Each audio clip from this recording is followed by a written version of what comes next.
वो कह रहा था कि लाल रंग की पगड़ी खुशी में पहनाई जाती, खुशी के समय पर। मैं उसको धन्यवाद देता हूँ क्योंकि अब खुशियाँ और अच्छाई के रास्ते पे जाने वाले हैं हम लोग, सरकार बनाने वाले हैं।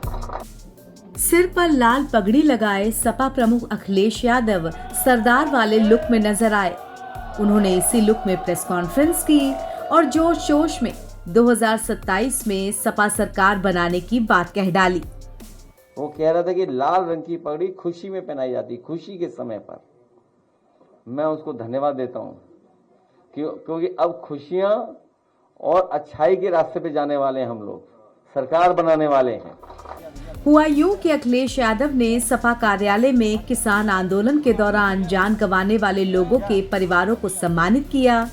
इस दौरान सिख समुदाय ने मंच पर उनको सम्मान सहित पगड़ी पहनाई और फिर अखिलेश यादव ने लाल रंग की पगड़ी को खुशी का प्रतीक बताते हुए 2027 में सरकार बनाने की बात कह डाली। वो कह रहा था कि लाल रंग की पगड़ी खुशी में पहनाई जाती, खुशी के समय पर।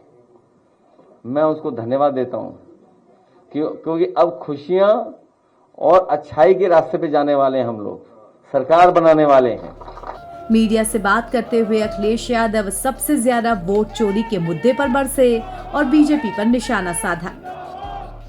और इलेक्शन कमीशन को ये बात सुनिश्चित करना चाहिए, ये इलेक्शन कमीशन की जिम्मेदारी है कि इस तरह का वोट चोरी कहीं ना हो, वोट डकैती कहीं ना हो। हालांकि जिस इलेक्शन की वो रेफर कर रहे थे वो अलग इलेक्शन है, लेकिन पूरा देश जानता है और आपने बड़े करीब से देखा यूपी का, जब ये वोट चोरी से नहीं जीत सकते थे तो सोचिए रिवॉल्वर निकाल करके इन्होंने वोट रोका, अपने स्वजाति लोगों को पोस्ट कर करके। उस समय जितने भी प्रिसाइडिंग ऑफिसर्स बने थे, जितने भी चुनाव से संबंधित अधिकारी पोस्ट हुए थे, क्या मुख्यमंत्री जी ने अपनी स्वजाति के नहीं पोस्ट किए थे? कुंदरकी का चुनाव हो, डीएम एसपी कमिश्नर को क्या निर्देश नहीं थे? सोचिए कोई पॉलिटिकल पार्टी, हम शिकायत करते रह गए। 77% वोट पाए हैं पढ़ने वाला। रामपुर का चुनाव हम लोगों ने देखा, छीन लिया चुनाव, शिकायत करते रहे।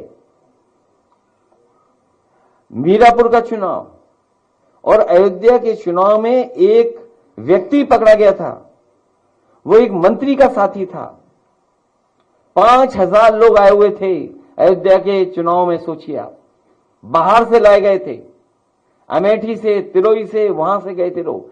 जो पकड़ा गया था व्यक्ति वो खुद स्वीकार कर रहा था कि वो मंत्री से फोन मिलाई है। पुलिस का इंस्पेक्टर होशियार था, उसने बस फोन को काट दिया, लेकिन सच्चाई उसी से में खुल जाती। नहीं, मीडिया में बोला था, लेकिन इंस्पेक्टर बड़े होशियारी से बचाव करके ले गया। तो ये डकैती हो रही वोट की, जो बात मैं कहना चाहता हूं। अब चूंकि इस प्रेस कॉन्फ्रेंस में अखिलेश यादव के साथ सभी सरदार साथी बैठे हुए थे और उन्होंने खुद भी पगड़ी लगा रखी थी, सो पंजाब और पंजाब में आई बाढ़ की बात करना तो बनता था। सबसे पहले तो मैं पंजाब में जितना नुकसान हुआ है, बड़े पैमाने पर लोगों की जान गई है, बड़े पैमाने पर खेती जो खड़ी थी, किसानों का नुकसान हुआ है। किसान गांव में जो अपने जानवर रखता है उसका नुकसान हुआ है। उससे कभी ये नहीं था गरीब को कि पानी आएगा उसका घर गिरा देंगे या और जो चीजें बनी हुई थी खेत से लेकर के और जगह, वो नुकसान हो जाएगा।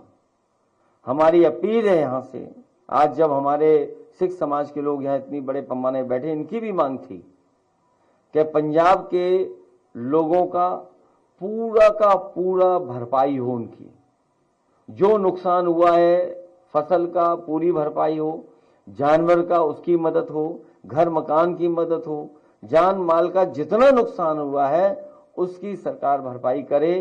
केवल यही नहीं बल्कि उत्तराखंड, हिमाचल, जम्मू कश्मीर में जो बड़े पैमाने पर लोगों की जान गई है उनकी मदद सरकार करे, जो नुकसान हुआ है मदद हो उसमें।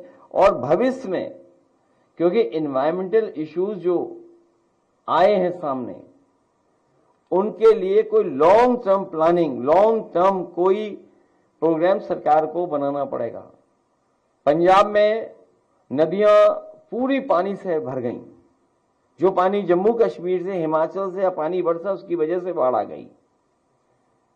जो उत्तराखंड की घटना हुई, जो सबसे पहले घटना हम लोगों ने देखी, कहीं से क्लाउड बर्स्ट हुआ और एकदम नुकसान इतना बड़े पैमाने पर हो गया और जगह जगह लैंडस्लाइड हो रही है। तो जब हम डेवलपमेंट करें, जब हम बड़े प्रोजेक्ट लाएं, तो जो एनवायरमेंट पे नुकसान क्या होने जा रहा है उसको देख के ही कोई डेवलपमेंट प्रोजेक्ट आने चाहिए, क्योंकि हमारे उत्तराखंड के पहाड़ कच्चे हैं, अमेरिका और यूरोप जैसे पहाड़ नहीं हैं, ये अभी नए पहाड़ हैं। इसलिए ये पहाड़ हमारे सुरक्षित रहें। और यहां बहुत सारे लोग जानते होंगे, डॉक्टर राम लोहिया ने सबसे पहले कहा था कि नदियां बचाओ, पहाड़ बचाओ, हिमालय बचाओ। हमें लगता है कि जो पहाड़ी इलाके हैं, जो हिली एरियाज हैं, इनके लिए विशेष सरकार को पॉलिसी और मदद करनी चाहिए। वोट चोरी के अलावा सपा प्रमुख अखिलेश यादव बातों बातों में सीएम योगी पर चुटकी ले गए और गन्ने से सीधे एथेनॉल बनाने की बात पर लोगों को गुदगुदा दिया। अरे यहाँ भी एक बाबा ने कब्जा कर रखा है, उससे हटाओ। अरे तेज बोलोगे तो आवाज पहुंचेगी नहीं। हमें यही बाबा समझ में आएगा, एक बगल में है, तेज बोलो। वो बाबा योगी है क्या? अच्छा, बाबा है बस।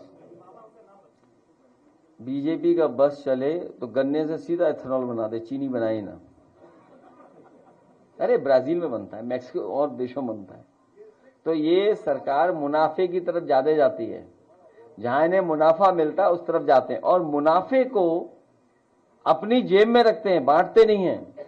यही झगड़ा है। हम चाहते हैं हमारा किसान खुशहाल हो। अगर गन्ने से या गन्ने के प्रोडक्ट के बाई प्रोडक्ट से कोई लाभ मिल रहा है तो उसको शेयर किसान को मिलना चाहिए। लड़ाई बहुत पुरानी है, ये लड़ाई बहुत पुरानी है। जो मुनाफा कमाया जा रहा है उसका बंटवारा किसानों को हो, किसानों को लाभ मिले उसका।